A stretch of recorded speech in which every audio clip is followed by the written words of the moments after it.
ኣብ ብሮክሊን ኒውዮርክ ኣብት ነበር ኣይሁዳዊ ስድራ ቤት ብ19 ሐምለ 1953 ሃዋርድ ሹልትዝ ተወሊዱ ምስ ንእሽቶ ሓዉ ማይክልን ሓፍቱ ሮኒን እውን ዓብዩ ስድሩ ኣዝዮም ድኻበትኻት ስለ ዝነበሩ ብእግሩ ይንቀሳቐስን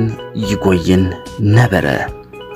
ኣብ ግዜ ትምህርቱ ኩዕሶ ሰኪዔትን ኩዕሶ እግርን ምጽዋት ይፈቱ እኳ እንተነበረ በቲ ኣብቲ ግዜቲ ዘሪኦ ዝነበረ ናይ ኩዕሶ ሰኪዔትን ኩዕሶ እግርን ምጽዋት ኣዝዩ ዝነዓድ ብቕዓት ከም ዝነበሮ ይግለጽ እንተኾነ ኣብቲ ግዜቲ በቲ ናይ ጉያ ዝገብሮ ምንቅስቓሳትን ዝነበሮ ኣብ ዩኒቨርሲቲ ሰሜናዊ ሚሽጋን ናይ ኣትሌቲክስ ስኮላርሺፕ ተሸሊሙ ኣብዚ ግዜ እዚ ክዛረብ ከሎ ሃዋርድ ሹልትዝ እዚ ንኽኸውን ንዓይ ድኽነተይ ሓጊዙኒ እዩ ድኽነት ናይ ስድራ ቤተይ ዝሓገዘኒ ምኽንያት ናብ ቤት ትምህርቲ ክመላለስ ናብ ዝኾነ ቦታ ንኽመላለስ ከለኹ ኣዝየ ብእግረይ ይንቀሳቐስን ይጎይን ስለ ዝነበርኩ እዚ ነገር እዚ ናብ ሕጂ ከብፅሓኒ ዝኸኣለ ናተይ ድኽነት እዩ ድኽነተይ እውን ኣይፀልኦን የብል ምኽንያቱ ነዚ ዕድል እዚ ስለ ዝሃቦ ማለት እዩ ኣብ ስድራ ቤቱ እቲ እንኮ ናይ መጀመርያ ኮሌጅ ዝኣተወ ሃዋርድ ሹልትዝ ኣብ ትምህርቱ ዝነኣድ ኣዝዩ ንጡፍን ቁልጡፍን ትምህርቲ ቀልጢፉ ዝርድኦ ሰብን ስለ ዝነበረ እሱ ጥራሕ ከይኮነ ከዓ በቃ ከይተጻዓደ ካብ ድኽነቱ ንምውፃእ ለይትን ቀትርን ኣዝዩ ኣበርቲዑ ይሰርሕ ስለ ዝነበረ በቲ ዓውዲ ብቀዳማይ ዲግሪ ተመሪቑ ንኽወፅእ ዝለዓለ ነጥቢ ረኺቡ በቲ ዝረኸቦ ነጥቢ ኣብ 1975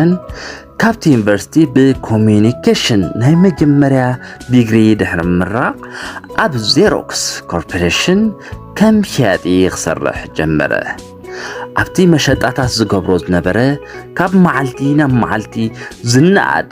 መሸጡ እንዳዓበየን እንዳሰፍሐን ክኸይድ ስለ ዝጀመረ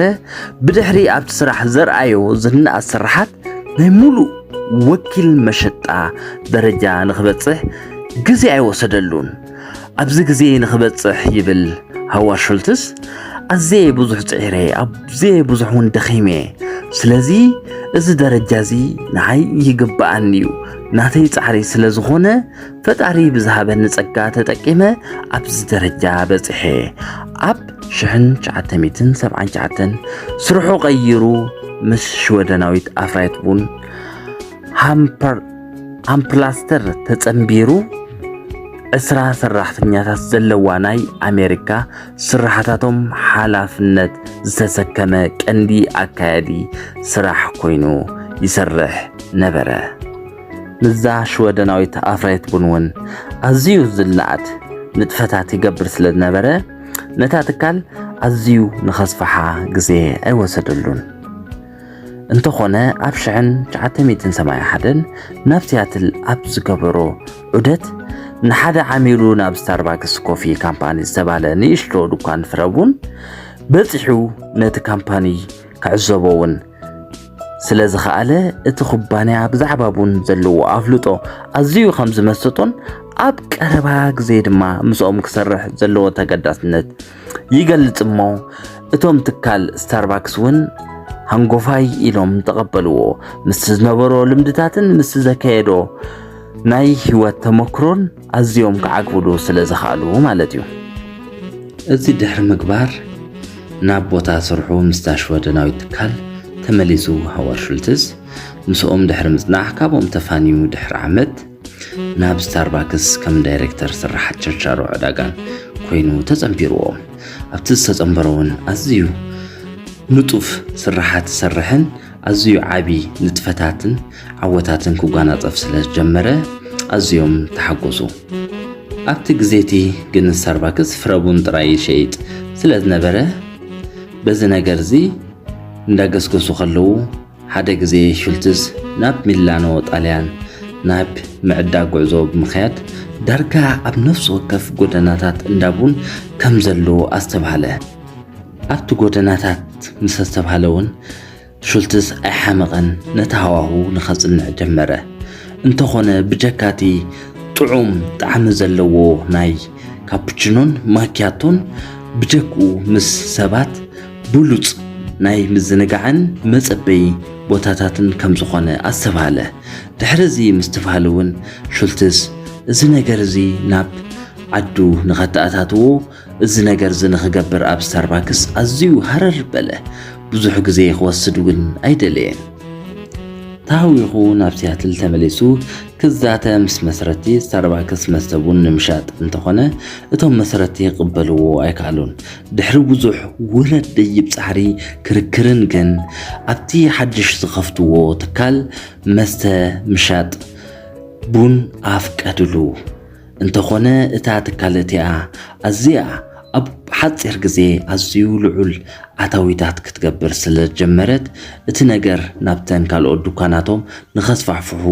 እኳ እንተተዘራረበ እሶም ግን ፍቓደኛታት ኣይነበሩን። ዋላ እዚ ነገር ዝንተረኣዩ እሶም እቲ ድሌታት ናቶም ኣብ ዝነበረ ነገር እንተነይሩ ምሻጥ ፍረቡን ስለ እንተኾነ ክቕበልዎ ኣይከኣሉን። ክቕበልዎ ስለ ዘይከኣሉ እውን በዚ ተስፋ ዝቆረፀ ሹልትስ ኣብ 1985 ኣብ ስታርባክስ ወፂኡ ናቱ ገበረ። እቲ ዝኸፈቶ ኤልጆርናን ዝበሃል ከፊቱ እዚ ትካል እዚ ኣዝዩ ቁልጡፍ ዓወት ኣመዝጊቡ እቲ ትካል ብዘይካ ቡን ኣይስክሬም ስለ ዘቕርብ ብድሕሪቱን ኦፕራ ሙዚቃ ይፃወት ነበረ። ኣብ ውሽጢ 2 ዓመታት ብሓገዝ ኣውፈርቲ ሹልትዝን ንስታርባክስ ብ$3.8 ሚልዮን ዓዲጉ ምስ ኤልጆርናል ጸንበሮ። ሹልትዝ ቀንዲ ኣካየዲ ስራሕ ኣቦ መንበርን ኩባንያ ቡን ስታርባክስ ድሕሪ ምዃን ኣዝዩ ኣስፋሕፍሖ ብቕልጡፍ ድማ ዓበዮ። ሹልትዝ ኣብቲ ግዜቲ ኣዝዩ ንኽሰፍሕ ዝፃወት ዝኽኣለ ተራ ሓደ እሱ ስለ ዝነበረ በቃ ኣዝዩ ናብ ፍሬንቻይዝ ንኸይምዕብል ግን እምነት ኣይነበሮን። ኣብ ፍሬንቻይዝ ኣዝዩ ሓደ ካብቶም ተቐባልነትን እምነትን ዘይነበሮ ሰብ እንተደኣ ሃልዩ ሹልትዝ ነቢሩ። በዚ ምኽንያት እዩ ከዓ ስታርባክስ ነፍሲ ወከፍ ኣብ ውሽጢ ስድራ ቤት ዝርከብ ትካል ዋንነት ክዕቅብ ዝመረፀ። ብ2000 ሹልትዝ ከም ኣካያዲ ስራሕ ስታርባክስ መጠን ኣብ ስራሕ ከም ዝወፀ እሞ